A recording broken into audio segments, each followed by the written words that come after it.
Voyez-vous, cette œuvre, Joker, dirigée par l'habile Todd Phillips, plonge dans les méandres de cette folie dissociative. Elle souligne ce dilemme philosophique de la division liquide entre perception et réalité. Si ma perception est biaisée, alors ma réalité se métamorphose aussi. Un second problème, connecté à cette folie, est la dissolution de la frontière entre intérieur et extérieur. Je peux projeter mon être intérieur sur le monde, changeant sa couleur et son ton. Si je ne parviens pas à réaliser que je suis à l'origine de ces changements, je vais errer dans un labyrinthe infernal, une prison forgée de mes propres projections. Personne ne peut atteindre quelqu'un frappé de cette sorte de folie. Personne n'existe réellement pour eux, et à la longue, leur propre miroir brisé ne reflète plus personne. Le sujet dévore le monde, se désintégrant en même temps. Joaquin Phoenix incarne Arthur Fleck, un comédien raté souffrant d'un trouble psychologique qui le pousse à rire à des moments inappropriés. Le film offre une histoire antérieure pour le personnage du Joker dans les récits de Batman. Sous la pression de catastrophes successives et d'injustices, Fleck sombre dans la folie et se lance dans une série de meurtres. Dans ce processus, cependant, il adopte la personnalité du Joker et devient le symbole d'une révolution contre le privilège dans la ville de Gotham, et un héros pour des émeutiers qui ne saisissent pas la profondeur de ces troubles. La folie est réputée difficile à interpréter car, d'une part, l'acteur doit maîtriser ses émotions tout en donnant l'impression qu'elles sont déséquilibrées, et d'autre part, ces exagérations doivent être crédibles, sinon le film devient un mélodrame ou une caricature. Mais regardez par exemple, probablement la scène la plus perturbante du film, dans laquelle Arthur étouffe sa mère avec un oreiller tout en prononçant la réplique cruciale. « Je pensais que ma vie était une tragédie, mais maintenant je réalise que c'est une comédie. » Le ton d'Arthur est neutre, comme si ses actions étaient complètement détachées de toute émotion. La scène décrit froidement des gestes sans faire référence aux sentiments. L'apathie du meurtre est glaçante. Étroitement liée au thème central de la folie dans Joker, l'idée de l'inefficacité de la psychothérapie se manifeste. « Tu n'écoutes jamais », se plaint Arthur à sa thérapeute. « Tout ce que j'ai, ce sont des pensées négatives. » Vous écoutez rien du tout. Je crois que vous n'avez jamais vraiment écouté. Vous faites que poser les mêmes questions chaque semaine. Ça se passe bien au travail. Avez-vous des idées noires en ce moment? Tout ce que j'ai, c'est des idées noires. Mais vous écoutez pas de toute façon. Je disais que j'avais passé toute ma vie sans même savoir si j'existais réellement. Le dialogue est perçu comme artificiel et parce que l'accès à la conscience des autres est bloqué, on entre dans le domaine du solipsisme où la douleur est incommunicable. L'autre peut être en train de s'effondrer, mais je ne peux pas voir au-delà de son masque.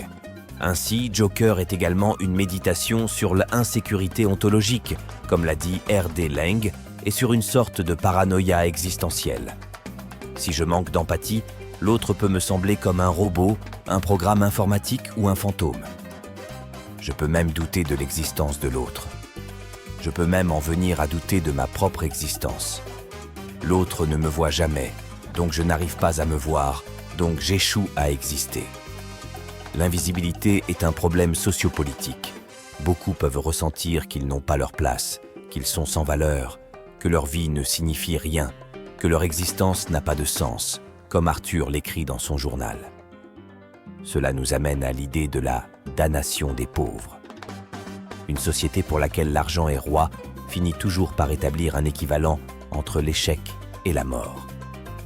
Il existe de nombreuses façons dont les pauvres sont mis à mort par une telle société, et l'une d'entre elles est le déni de soins de santé.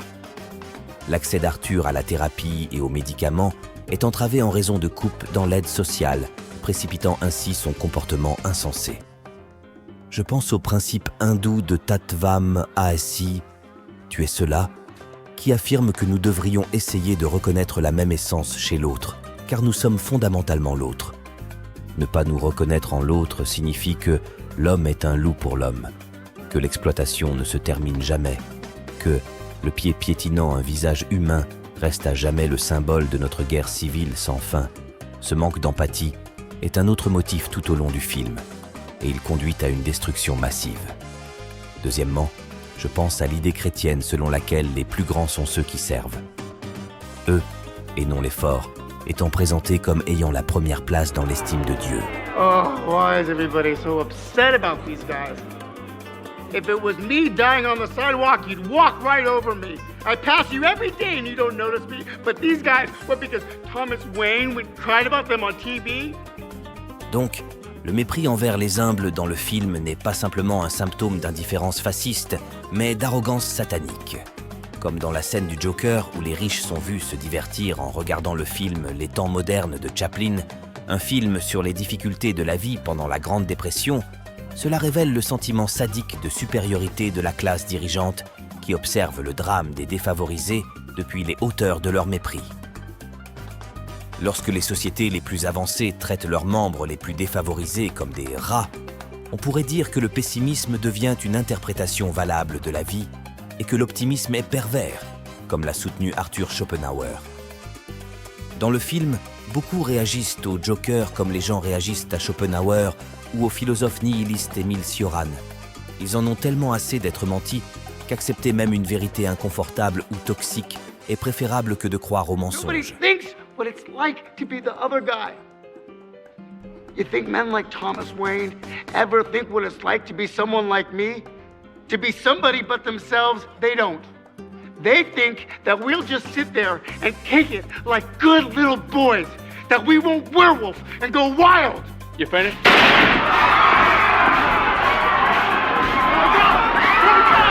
Nous abordons ici un problème central de l'humour. Nous sommes conditionnés à rire seulement lorsque c'est approprié. Nous nous amusons et prenons du bon temps de la même manière qu'ils le font, selon Martin Heidegger dans Être et temps. Le Joker a son propre humour particulier et rit lorsque les choses ne sont pas drôles, défiant ainsi la dictature du conformisme. En général, on peut le considérer comme un éducateur du sens de l'humour. On pourrait distinguer entre le rire faux, le rire approprié du « il » et le super faux rire du Joker qui devient authentique car c'est son expression originale, non influencée par les impératifs sociaux. Sa vision de la vie comme une comédie plus sombre qu'une tragédie nous rappelle la réflexion de l'auteur absurde Eugène Ionesco concernant le désespoir du comique.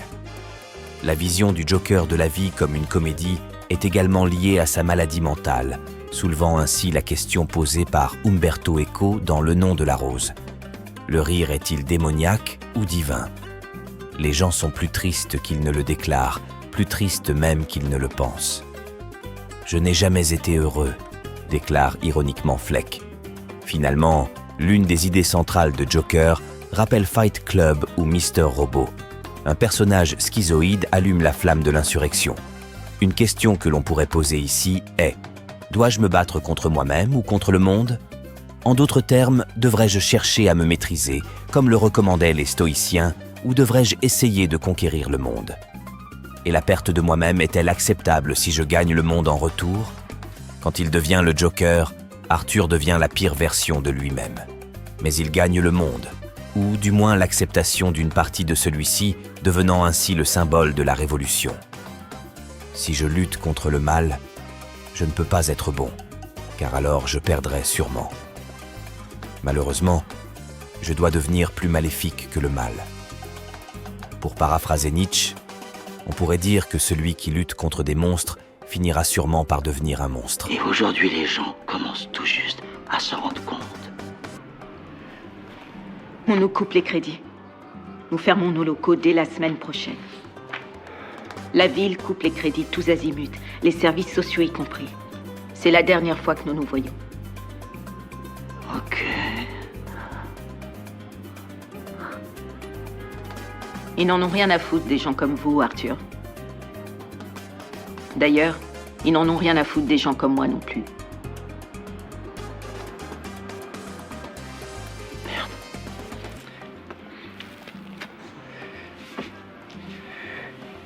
Evan. Comment je suis censé avoir mes médocs maintenant? À qui je m'adresse? Je suis navrée, Arthur.